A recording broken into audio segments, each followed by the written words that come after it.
IGP atoa kauli wapolaji majambazi wamedhibitiwa na jeshi la polisi. Mkuu wa jeshi la polisi nchini IGP Camillus Wambura amesema matukio ujambazi, upolaji na makundi kama panyalodi, vishandu na tatumzuka yamedhibitiwa kwa kiasi kikubwa tangu Rais wa Jamhuri ya Muungano wa Tanzania Daktari Samia Suluhu Hassan aingie madarakani, kutokana na rais kuliwezesha jeshi la polisi kufanya kazi kwa weledi na kwa ufanisi.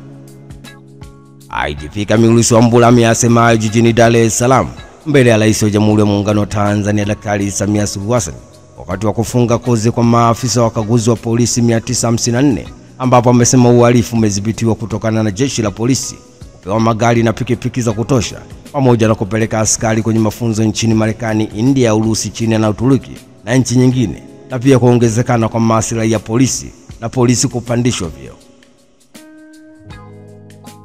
IGP ameendelea kusema kuwa Mheshimiwa Rais, naomba kwa ridhaa yako ni kusimulia hadithi yako nzuri katika suala la usalama.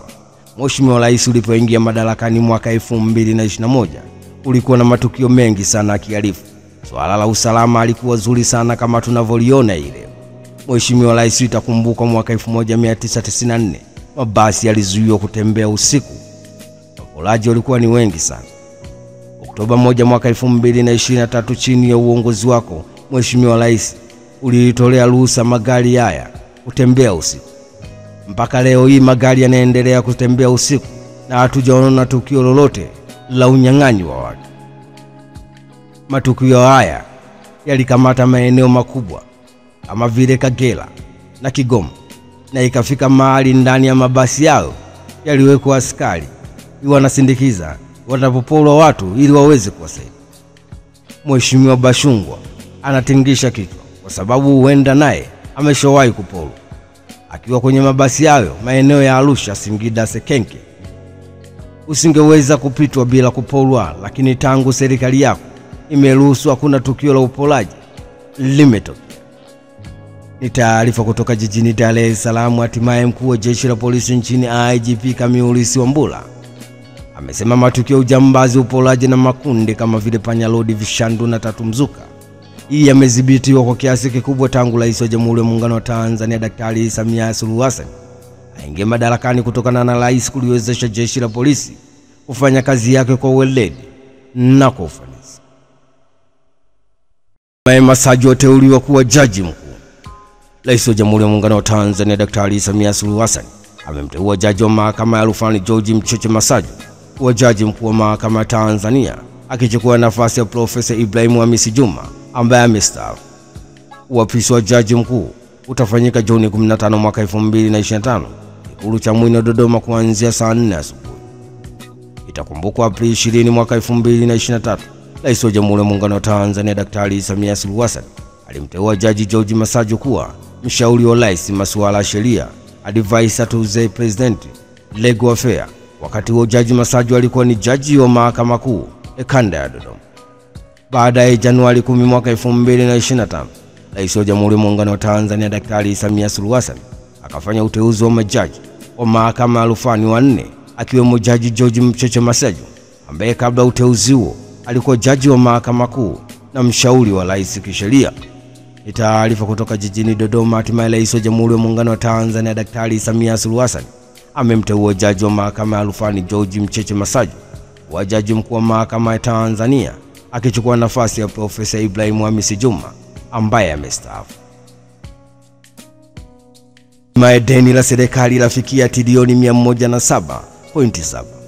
Waziri wa Fedha Daktari Mwigulu Nchemba amewasilisha bajeti kuu ya serikali bungeni jijini Dodoma, na amesema hadi kufikia Aprili mwaka 2025 deni la serikali limefikia shilingi trilioni 107.70, huku akisisitiza kuwa hali ya deni bado ni himilivu kwa mujibu wa tathmini ya kitaalamu iliyofanyika Oktoba mwaka 2024, ambapo inaonyesha viashiria vya uimara wa uchumi wa taifa katika kipindi cha muda mfupi, kipindi cha muda wa kati na muda mrefu. Hadi Aprili mwaka 2025 deni la serikali lilikuwa shilingi trilioni 107.70. Kati ya kiasi hicho, deni la nje ni shilingi trilioni 72.94 na deni la ndani ni shilingi 34.76. Mwigulu Lameck Nchemba ameendelea kusema kuwa tathmini ya uhimilivu wa deni uliofanyika mwaka 2024 umeonyesha kuwa deni ni himilivu katika kipindi cha muda mfupi, muda wa kati na muda mrefu. Katika tathmini hiyo, viashiria vinaonyesha kuwa kwa mwaka 2024-2025 thamani ya sasa ya deni la serikali kwa pato la taifa ni 40.3%. Ikilinganishwa na ukomo wa 55%, thamani ya sasa ya deni la nje kwa pato la taifa ni 23.6% ikilinganishwa na ukomo wa 40% wa thamani ya sasa ya deni la nje kwa mauzo ya nje ni 123.8% ikilinganishwa na ukomo wa 180%. Ni taarifa kutoka jijini Dodoma. Hatimaye waziri wa fedha Daktari Mwigulu Lameck Nchemba amewasilisha bajeti kuu ya serikali bungeni jijini Dodoma, na amesema hadi kufikia Aprili mwaka 2025 deni la serikali limefikia shilingi trilioni 107.70, huku akisisitiza kuwa hali ya deni hilo bado ni himilivu kwa mujibu wa tathmini za kitaalamu iliyofanyika Oktoba mwaka 2024, ambayo imeonyesha viashiria vya uimara wa uchumi wa taifa katika kipindi cha muda mfupi, katika kipindi cha muda wa kati na katika kipindi cha muda mrefu.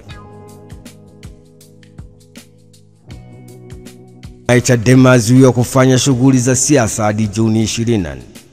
Chama cha Demokrasia na Maendeleo Chadema kimezuiwa kwa siku 14 kufanya shughuli zozote zile za kichama na Mahakama Kuu ya Tanzania masijala ndogo ya Dar es Salaam. Zuio hilo linatokana na kesi yenye nambari 8323 ya mwaka 2025 iliyofunguliwa na aliyewahi kuwa makamu mwenyekiti wa Chama cha Demokrasia na Maendeleo Chadema Zanzibar, Saidi Issa, na wenzake wawili, ambayo imetolewa uamuzi na Jaji Amidu Mwanga. Uamuzi umetolewa huko Chama cha Demokrasia na Maendeleo Chadema ikikosa mwakilishi wa kisheria baada ya wakili Jebla Kambole aliyekuwa akisimamia kesi hiyo kujitoa kabla kutolewa uamuzi akidai kutosikilizwa kwa hoja zao. Hatua ya Chama cha Demokrasia na Maendeleo Chadema kuzuiwa kufanya shughuli hizo inatokana na maombi yaliyowasilishwa mahakamani hapo na jopo la mawakili wa walalamikaji ya kwamba liwekwe zuio hadi kesi ya msingi itapoanza kusikilizwa Juni 24 mwaka 2025. Mbali na Mohamed, wengine makamu mwenyekiti mstaafu wa chama hicho Ahmed Rashid Hamis na Murida Anakom waliojitambulisha kuwa wajumbe wa bodi ya wadhamini. Katika kesi ya madai yenye nambari 8323 ya mwaka 2025, wadai waliomba mahakama hiyo itamke na kuamuru amri ya kutamka kuwa wadai hiyo wamekiuka sheria zinazohusiana na vyama vya siasa na katiba ya chama hicho. Wamechukua hatua hiyo na kuomba mahakama iamuru kutamka hivyo, wakidai wamekuwa na mgawanyo usio sawa wa mali za chama na rasilimali za kifedha kati ya Tanzania Zanzibar na Tanzania bara. Pia wanadai kuwa ubaguzi wa kidini na kijinsia pamoja na kutoa maoni ya malalamiko yaliyo na nia ya kuvuruga muungano kati ya pande mbili ya Jamhuri ya Muungano wa Tanzania. Ni taarifa kutoka jijini Dar es Salaam. Hatimaye Chama cha Demokrasia na Maendeleo Chadema kimezuiwa kwa siku 14 kufanya shughuli zozote zile za kichama na Mahakama Kuu ya Tanzania masijala ndogo jijini Dar es Salaam. IGP atoa kauli, tumejipanga ili uchaguzi uwe na amani. Mkuu wa Jeshi la Polisi nchini IGP Camillus Wambura amesema jeshi la polisi limejipanga kuhakikisha linalinda amani na utulivu wa nchi kabla, wakati na baada ya uchaguzi, kwamba alitovumilia yoyote atakayevuruga amani ya nchi.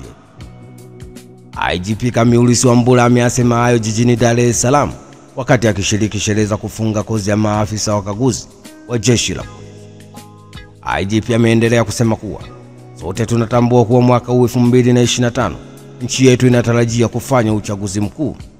Jeshi la polisi limejipanga vyema kuhakikisha uchaguzi huu unafanyika kwa amani na utulivu kabla, wakati na baada ya uchaguzi. Mheshimiwa Rais wa Jamhuri ya Muungano wa Tanzania Daktari Samia Suluhu Hassan, tunakuahidi nchi hii ni salama, ina amani.